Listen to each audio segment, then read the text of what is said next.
ഇത് നമ്മളെ ബയോഫോക്കിൻ്റെ പ്രൊജക്റ്റായിട്ട് നമ്മൾ ചെയ്തതാണ്. പക്ഷേ ഇപ്പോൾ ഇതിൽ നമ്മൾ ചെയ്യുന്നത് വരാലാണ്. ബയോഫോക്ക് സിസ്റ്റം ഒന്നുമല്ല, നോർമൽ പ്ലെയിൻ വാട്ടർ യൂസ് ചെയ്തിട്ടാണ് ചെയ്യുന്നത്. ഇത് നമ്മൾ അന്ന് ചെയ്തത് എന്ന് പറഞ്ഞാൽ 1000 മറ്റേ തിലാപ്പിക്കുള്ള പ്രൊജക്റ്റിലാണ് ചെയ്തിട്ടുണ്ടായിരുന്നത്. 1000, 1500, 5000 വരെയൊക്കെ പോവും. ഇത് 5 മീറ്റർ ഡൈ ആണ് വരുന്നത്. 5 ഡയമീറ്റർ അല്ലേ? സ്ട്രൈറ്റ് വരുമ്പോൾ 5 മീറ്റർ. ഓക്കെ. ഇതിൽ നമുക്ക് വരാലാണെങ്കിൽ എത്ര വിടാം? വരാല് എന്താ വെച്ചെങ്കിൽ വലിപ്പം കൂടുന്തോറും എന്താ വെച്ചെങ്കിൽ ഗ്രോത്ത് കുറയാൻ ചാൻസ് ഉണ്ട്.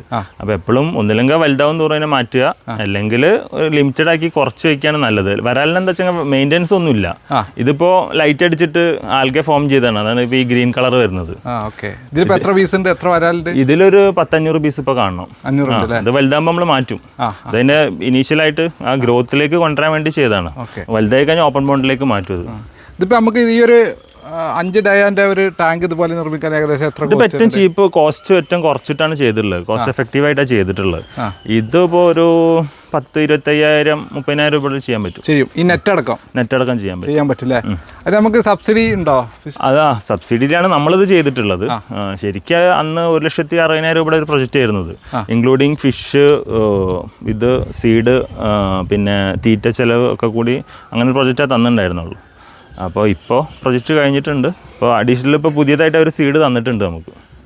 അല്ല സുമേഷ്, നമുക്കിപ്പോൾ ഈ വരാല് ഒരുപാട് ആളുകൾക്ക് ഇതിലേക്ക് ഇറങ്ങാൻ താല്പര്യം ഉണ്ടാവും, കൃഷിയിലേക്ക്. കാരണം ഇതിൻ്റെ എത്ര ലാഭമുണ്ട് എന്നൊക്കെ പ്രതീക്ഷിക്കുമ്പോൾ. പക്ഷെ ആ ഇറങ്ങിക്കഴിഞ്ഞാൽ ഇതിനെക്കുറിച്ചിട്ട് ഒരു ധാരണ ഇല്ലെങ്കിൽ ഒമ്പം നഷ്ടത്തിലേക്കായിരിക്കും പോവുക. അത് വരാലെന്ന് പറഞ്ഞിട്ടുണ്ടെങ്കിൽ വരാൽ എന്ന് പറഞ്ഞിട്ടുണ്ടെങ്കിൽ കോസ്റ്റ് കുറച്ച് കൂടുതലാണ്. അപ്പോൾ പെർ kg നമുക്കൊരു 120, 130 രൂപയൊക്കെ ആവറേജ് ഫീഡ് കോസ്റ്റ് വരുന്നുണ്ട്.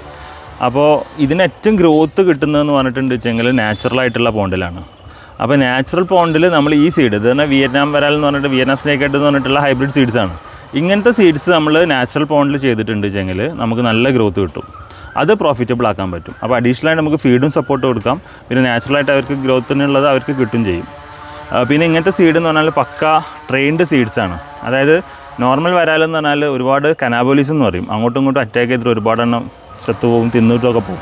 ഇത് ട്രെയിൻഡാണ്. അതായത് ഒരു കനാബോലിസ് സ്റ്റേജൊക്കെ കഴിഞ്ഞിട്ട് പെല്ലറ്റിൽ മാത്രം ട്രെയിൻഡ് ആയിട്ടുള്ള സാധനമാണ്. അപ്പോൾ അങ്ങനത്തെ അറ്റാക്സും കാര്യങ്ങളൊക്കെ കുറവായിരിക്കും.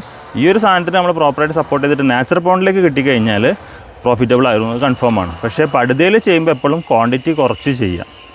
അപ്പോൾ നമുക്കൊരു ആവറേജ് രീതിയിൽ പോകാൻ പറ്റും. പിന്നെ സബ്സിഡി കാര്യങ്ങളൊക്കെ ഉണ്ട് ചെങ്ങൽ, പിന്നെ സേഫായി. അല്ലാത്ത കേസിലാണ് ചെങ്ങൽ എപ്പോഴും ലിമിറ്റഡ് ആയിട്ട് ചെയ്യുകയാണ് നല്ലത്.